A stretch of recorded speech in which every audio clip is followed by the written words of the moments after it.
I'm delighted to be joined once again by Lieutenant General Ben Hodges, retired. I'm not going to do the whole intro because this is a quick interview here. You can see much more of his impressive biography in the description of the video, plus links that go to various resources where you can find out more, although I'm sure most of you are familiar with his work and his views on Ukraine. We're going to bring those up to date in this conversation today. Before we do, thank you to everyone who has helped out, support the channel, especially with the recent trips to Ukraine, which has been two so far this year. The next trip is coming up in April, and then there's two further trips in May. So it's going to be an incredibly busy time. So thank you to everyone who has helped through Patreon, Buy Me Coffee, and the GoFundMe page that we've got running to help support and pay for these trips where we record on the ground, go to conferences, and of course try to bring you back the best information on what is happening in Ukraine. Ben, welcome back.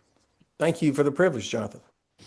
Well, there's a million things we could go for, but let's start with um, we've talked occasionally about this concept of World War III and whether it is helpful to even inject that into the debate. But right now we see the Middle East aflame. We see potentially early signs of a blockade of Taiwan possibly taking place. We don't know. That decision may not even have been taken, but there's some early intelligence that suggests that it's not off the table. We have Putin cornered in Ukraine, starting to lose ground. And we know that when dictators like Putin are cornered, they can get pretty vicious. In fact, in his own biography, he has used that case of the cornered rat, sort of going berserk. All of this seems to be laddering up to a degree of chaos and conflagration, which I don't know, has an intensity I don't think we've seen in the last 4 years. It's multi-front chaos unfolding. Well, and I think that's exacerbated a little bit by the concern that many people have about American leadership, the reliability, the certainty of certain things is not there. And, our great alliance is under enormous stress because of things that the president has done or said that cause a lot of the unease. And of course, for our adversaries, the Russians, the Chinese, the Iranians, they see these pressures as cracks that could be exploited. So it is a dangerous time. But I would also say it's a time of opportunity if we're able to kind of grab our self, what's the right metaphor? If we can get our act together and figure out those opportunities. If we go back to the idea of defeat Russia first, I mean defeat Russia, that would certainly increase the isolation on Iran, and it would convey to the Chinese that the West we still have it, that we still are together, we still have capabilities, and do not be do not think that you could get away with something against Taiwan. But that would take very strong, clear leadership, not only from the American president, but also from our European allies working together. I have the impression that we are barreling towards not a dialing down, but an intensification. I think what you've said here is interesting, that actually a lot of this is happening due to an absence of leadership, an absence of strategic foresight. It seems that we are, in many instances, being reactive to what is happening or being inflicted upon us. In some ways, the US perhaps could almost be described as being reactive to pressure from Israel, maybe to get pulled into it. I know that's a contentious narrative, but it seems there is not strategic depth, strategic understanding, proper assessment of risk and outcomes, and that we are just sliding into these things.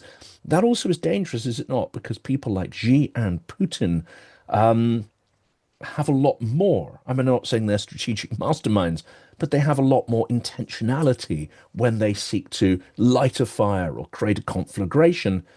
It's much more attached, it seems, to some kind of strategic outcome. Yeah, that intentionality is a good word. I think Ann Applebaum wrote something the last couple of days about President Trump's mentality, his approach to things, and nothing that happens on one day is tied to whatever happens the next day. It really is. To say it's chaotic is not doesn't really serve a useful purpose, but it is certainly very transactional. And so it's not based on strategic thinking that, here we got to make sure we have all these resources, that we have our allies, that we have access to all the bases, that we can use all the instruments of national power and alliance power to achieve what it is we want. And the fact that the president has not clearly identified the strategic end game for the war against Iran. I mean, there have been a lot of justifications for it, but there's nothing that said this is what we want it to look like when it's all over. And the fact that even today, he still continues to embrace the narrative of the Kremlin that Russian victory against Ukraine is inevitable, that you guys need to go ahead and make a deal now while you still have a chance, while you still have a country. And the unbelievable exceptions granted to Russia on sanctions, supposedly for to over concern about oil prices, is to me the opposite of good strategy. These are all gifts to the Kremlin and to Beijing. And that potentially is going to get worse based on some of the statements we've seen. But it also seems that we've gone from a fairly grandiose conception of regime change, almost like sort of, simultaneously chopping off all the heads of the Hydra. I think if this operation was going to be successful, they would have had to get every last head, as it were, symbolically. But they've left quite a few in place, and we know what happens with the Hydra. It spouts multiple heads if you leave any of those intact. That's what's happened. We've gone from grandiose regime change to simply wanting to keep the Strait of Hormuz open. But we were talking about that just before we hit record. There's a risk here, isn't there, that this could be incredibly costly monetarily and in lives, and it could be an incredibly protracted commitment. This seems to me exactly the opposite of what people voted for when they voted for Trump. No more foreign wars. This could be perhaps the most pointless and costly of the three big wars we've seen over the last few decades. You're right. I think the domestic pressure is going to increase as we approach the midterm elections in November, and as you don't get the feeling that this thing in Iran against Iran is going to be wrapped up shortly. I have to say I'm very impressed with and proud of what our Navy and Air Force and Israeli allies have done, and the intelligence services of both countries to destroy Iran's traditional military capabilities. I mean, that's unquestioned. There are still questions, however, about Iran's nuclear capability, the enriched uranium that's out there somewhere. Um, there clearly is no interest in trying to do anything to support Iranian people uprising yet again. I think they are very skeptical that the U.S. would actually come through to help them. Um, and you've also put your finger on an important point that the supreme leader, maybe he was not actually the leader. Uh, the fact that there were significant Iranian responses immediately after the supreme leader was killed tells you that there was a command structure, and I think that they had thought through that this was a day they knew was coming eventually, that the great Satan and the little Satan would one day finally attack Iran. And so they had thought through what should the response be. And so it's like there's two different wars going on here. One war is the war that the U.S. and Israel are fighting, very professionally, very effectively, destroying or degrading almost everything that Iran has in a conventional sense. The Iranians, however, are fighting a different war, and they are fighting one that is to survive, to stay in power, and they're doing that by horizontal escalation to drag in more and more countries into the conflict, and obviously using the economic tools of disrupting or blocking oil and gas and fertilizer and other things coming out of the Strait of Hormuz to see how long can the U.S. take that pressure, or can the U.S. finally kill enough of the third, fourth, and fifth tier leaders that the Iranians no longer have somebody that's willing to keep that going? This is absolutely fascinating. So what you point to there is an extraordinary scale up of asymmetric warfare.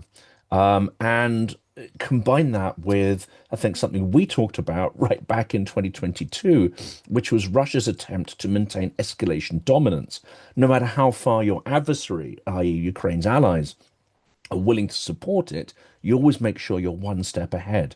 Now, Iran seems to have taken the escalation dominance and applied it to its sort of drone missile stocks, plus the idea that you may not have the traditional military capacity, but actually you can inflict a far greater pain on your adversary by taking out their allies, their industrial facilities. How was this not foreseen? I mean, this is just a basic question. We've had 4 years of war in Ukraine where these techniques have been tested, I would say, tested, and Ukraine has actually come up with some responses to that. And here we find the US and its allies seemingly completely unprepared, logistically and strategically, for what was about to be thrown at them.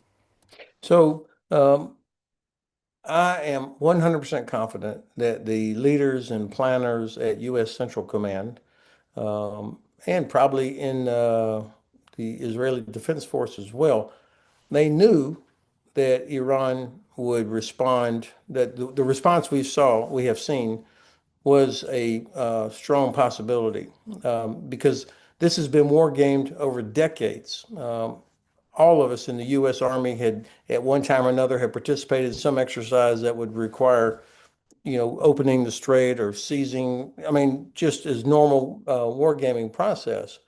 And so I would not say the reaction was unforeseen. It was unbelieved by the White House.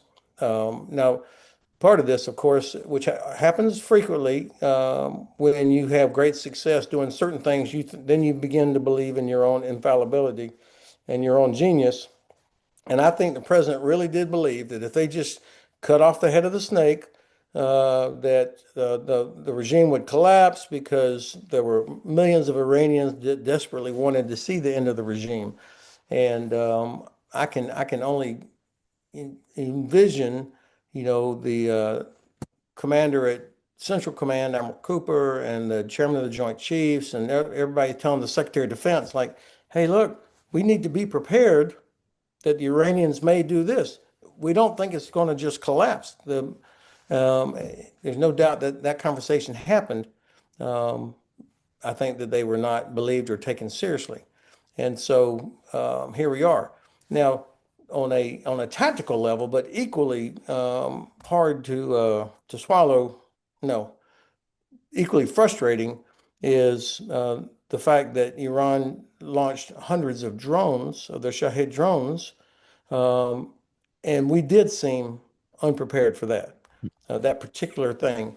And I will say that it was frustrating for me for the last several years that trying to get the big army to take a look at what the Ukrainians were doing, going back to 2015 and 16, when I was still at U.S. Army Europe, and we were helping the Ukrainians train and rebuild their army.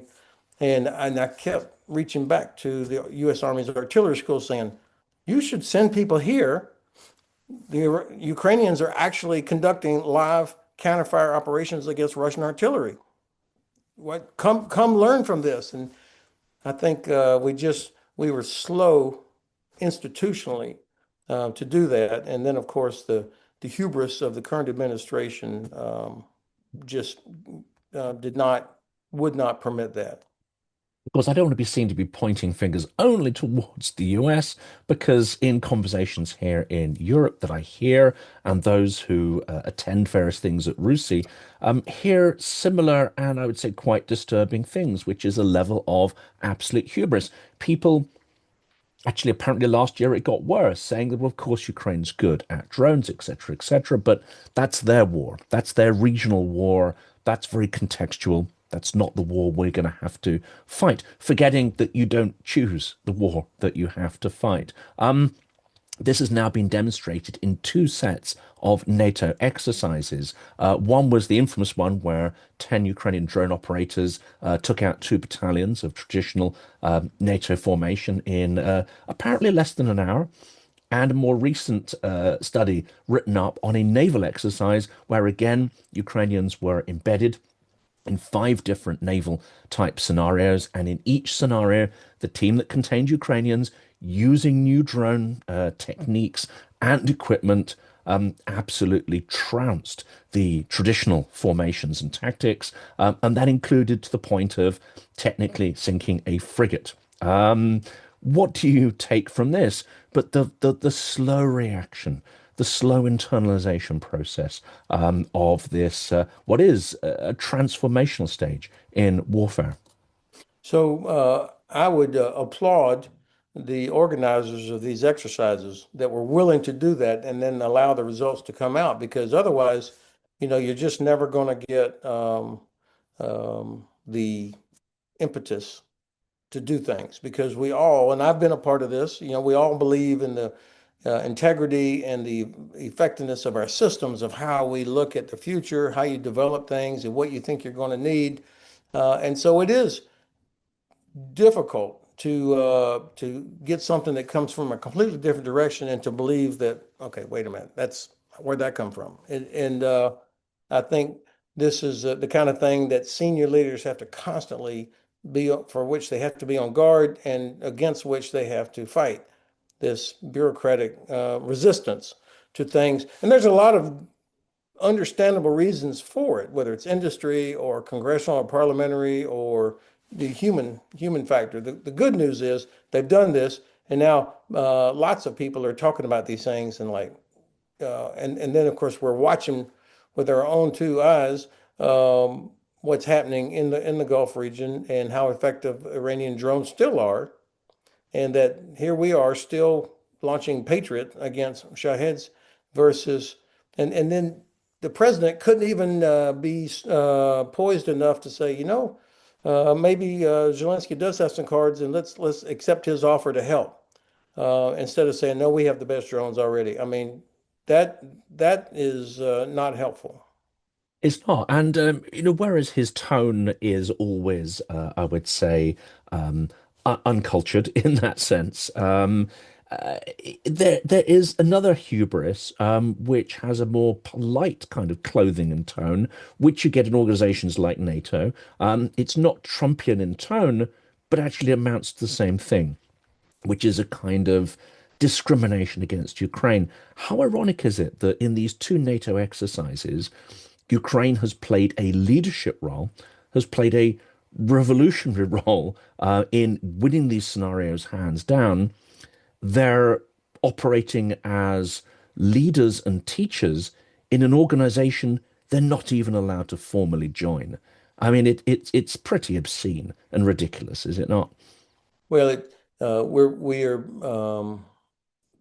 blinding ourselves to the potential, the goodness that from which we could benefit with Ukrainian help. Our the arrogance, I guess that's the word I'm looking for, and we're going to make ourselves, or the president's going to make us irrelevant if we uh, don't see the opportunity that's to learn and to adjust our own capabilities. Now, to be fair, there are a lot of really intelligent officers and sergeants working in the U.S. military, the British military, and others that are trying to do exactly what you and I are advocating, to learn to incorporate things. I see reports all the time of what's happening out at the unit level, despite the noise coming from the Oval Office. And I guess that would be my point. What still gives me confidence is that at the end of the day, the professional military, they understand what's at stake here, and they're watching, they're learning. The best institutions are always learning institutions. And so doing exercises where you do get crushed by a new technology, it's like, okay, how do we deal with this? And so we'll eventually get this right, but it is frustrating that still, after years of watching Ukraine, that we haven't already internalized that.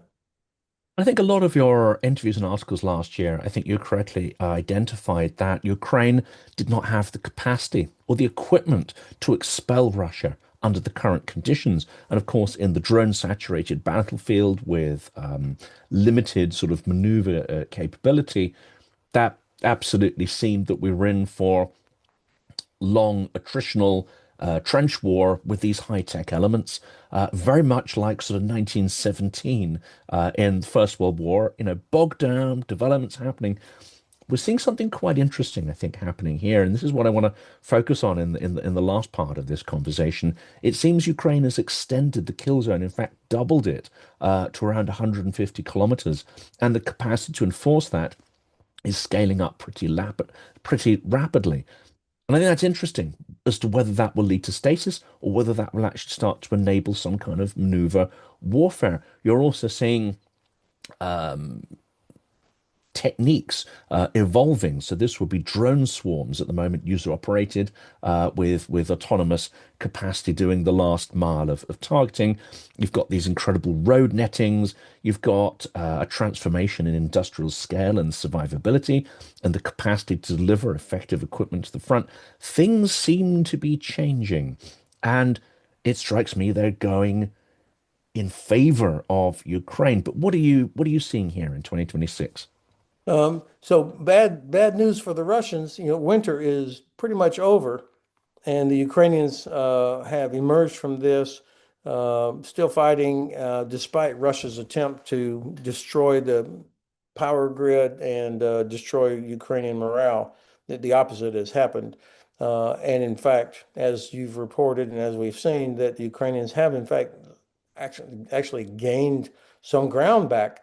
Now, you have very recent experience, Jonathan, there on the ground, so you could probably describe it better. But it does seem like if anybody's going to do it, it's going to be the Ukrainians that will have figured out how to restore maneuver to the battlefield in this uh, drone saturated environment where you can mass effects. And the way in earlier times we would have massed artillery or air power to achieve a breakthrough somewhere, I can imagine the Ukrainians finding a way to mask the effects with drones of suppressing Russian drone and counter drone measures, suppressing Russian communications, and then being able to find places in which they could actually achieve uh, maneuver to get past the Russian side. Now, it sounds kind of fantastical trying to describe that, but you can almost sense that that's what they're working towards. That's what I would want as a commander.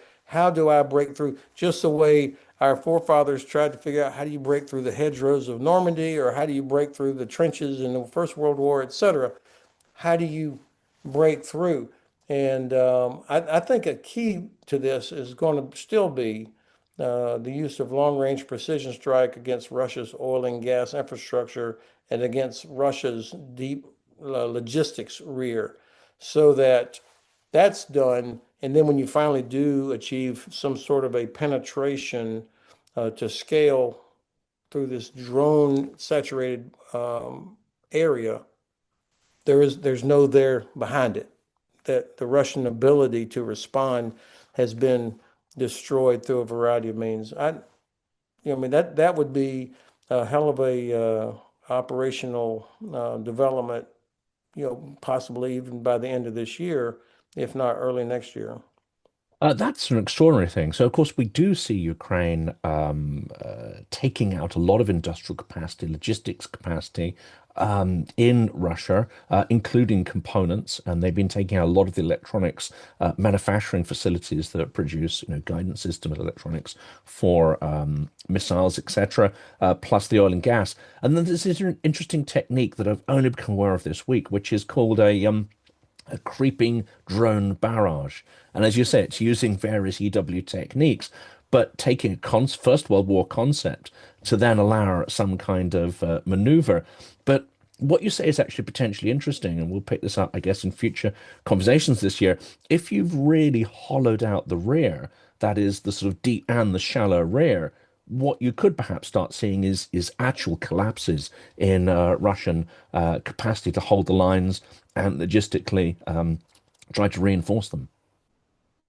Well, that's been the dream of every commander to achieve that kind of effect. And that's where we've relied traditionally on Allied air power to attack second, third echelon enemy forces, to disrupt their logistics, to disrupt their artillery and rocket launchers, all of those things, so that when you do achieve tactical success at the front, then you've got the ability to exploit it into the rear with capability that's been husbanded to be able to do that. The key has always been having the means to crack through that hard part. In this case, we're talking about a not virtual, but a drone kind of layer. Um, and the interesting part is how fast everybody's technologies are changing, constantly countering, trying to figure out how do you get through the other side, saying while they're trying to do the same to you. Uh, I have a lot of confidence in the Ukrainians' ability to do that. It's just that the quantities that are needed, and this is where I think if the United States is not going to do it, at least European countries investing in Ukraine's ability to produce to scale those kinds of capabilities. The last question, I think, is both very tactical and very, I would say, theoretical at the same time. Talking to various people, especially since the start of the war, they characterized Ukraine versus Russia as the horizontal, the far more sort of democratic model of existence compared to the Russian authoritarian vertical. What we seem to be seeing in the battlefront now is something like that playing out. The sort of vibrant democratic culture of Ukraine has led to a drone ecosystem that is entirely reliant on free communication and a reduction of hierarchical bureaucratic layers. Russia is actually doubling down on its vertical authoritarian model. And in fact, they are reducing communication, reducing the flow of ideas at the front. They're clamping down on communications platforms, probably out of paranoia based on palace coups and all the rest of it. So we are seeing, I think, an intensification of this vertical versus horizontal. Now, there's a lesson here, it seems, for the West. You've mentioned bureaucracy holding back innovation. Bureaucracy in this context is a form of authoritarianism, which is stifling innovation. So, what is going on here? Could the Ukrainian ultimate victory actually be embedded in this idea of fluid communications and freedom against non-freedom? Oh, that's a powerful way to describe what it looks like they're doing. And again, I would defer to your recent experience on the ground there with them, but um, I think if you look for historical examples, the side that was least encumbered with restrictions typically could be the most successful because they could exploit opportunity. Whether we're talking about in modern warfare, like in May 1940, where the German Wehrmacht actually did not have as many tanks as the French or British or even the same quality, but it was the freedom to exploit opportunity is what made the difference. And then in our own experiences fighting against the Taliban or the Viet Cong or others, um, even though we always had superior firepower and very brave men and women, and endless logistics, the other side could always seem to be able to move faster, or could do things at local level that frustrated our efforts. But I would say, and I know I sound like a scratched record here, but getting the strategic end state clearly identified still has to be um, the primary responsibility of our political leaders. Clearly identify what is it we want to achieve. Then you can unleash the talent. You can unleash industry. You can unleash the innovation of younger men and women in uniform and our civilian teammates that can do these things. But there has to be a clearly identified end state. And we didn't have it in Vietnam. We didn't have it in Afghanistan. We don't have it with Ukraine, the US, and we don't have it right now against Iran. I'd argue that Ukraine's allies don't really have a clear end state, including Britain and others. But Ukrainians have a very clear end state, and that Yes, is to get Russia off their lands. It's very, very simple, and it's universal. When you're there, almost nobody has any doubt about what that end state should be, and they're all fighting towards it. that's the side I want to be on. Ben, thanks so much for contributing. We should mention this is the 1000th interview. It's a tremendous privilege to be able to have you on to be the 1000th guest and pass this milestone of Silicon Curtain. And again, I'm hugely grateful to everything you do and for appearing here. Thank you. I always enjoy the privilege of doing this with you. And congratulations. Wow, 1,000. Thank you for watching this video. Your support is massively appreciated. Here's just a quick notice at the end of it. Please do stick with this because here are two important messages. Firstly, there are links in the description of this, and I really want to share with you the work of Stephen Moore and his team, founder of Ukraine Freedom Project.